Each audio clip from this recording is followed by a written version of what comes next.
In the early 1990s, watching movies wasn't so easy. You had to go to a video rental store, search through shelves, and hope the movie you wanted wasn't already rented. If you returned it late, you paid a fee.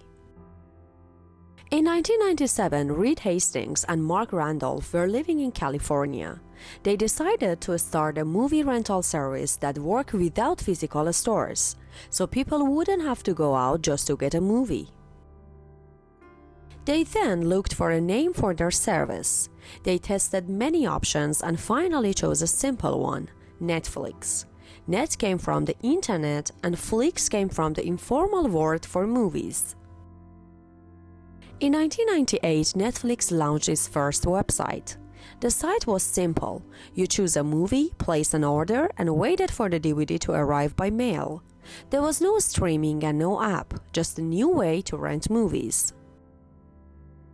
Around the same time, Netflix operated from a small office. The team was small and most of the work was done manually, preparing orders, packaging DVDs, and shipping them to the customers.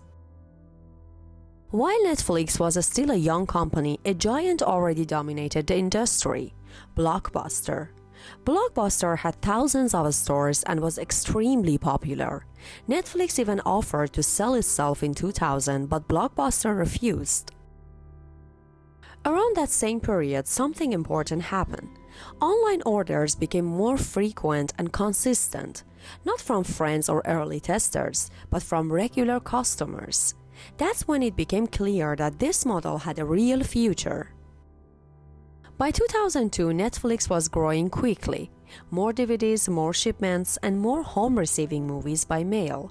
That growth led Netflix to go public. In 2007, Netflix made a risky move. It introduced online streaming. People no longer needed to order DVDs or wait for delivery.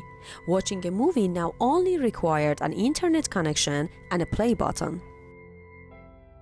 Later that year, people streamed movies on Netflix for the first time. The quality wasn't great, but the idea worked. From that moment, entertainment began to change permanently. By 2010, Blockbuster entered a serious decline.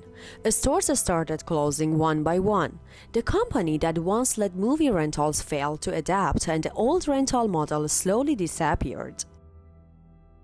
That same year, Netflix expanded to phones, tablets, and laptops. People could watch movies anywhere, on the bus, at home, or in bed. Movies were no longer tied to one screen. In 2013, Netflix changed again. It was no longer just a distributor. The company started producing its own movies and series. This was a big risk, but Netflix believed in the move. That year, House of Cards was released. All episodes were available at once. Viewers didn't have to wait every week and could watch multiple episodes in one sitting. This helped create what now we call binge watching.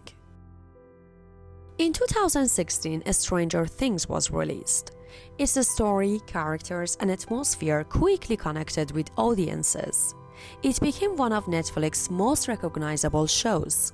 From this point on, Netflix wasn't just a platform, it became part of popular culture.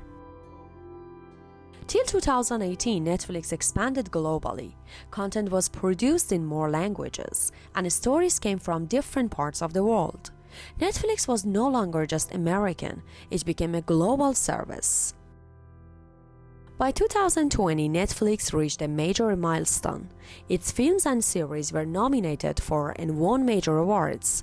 Its presence on red carpets increased, and it was recognized as a serious player in the entertainment industry. From DVDs delivered by mail to streaming available everywhere, Netflix didn't just change how people watch movies, it changed how stories travel faster, wider, and without borders.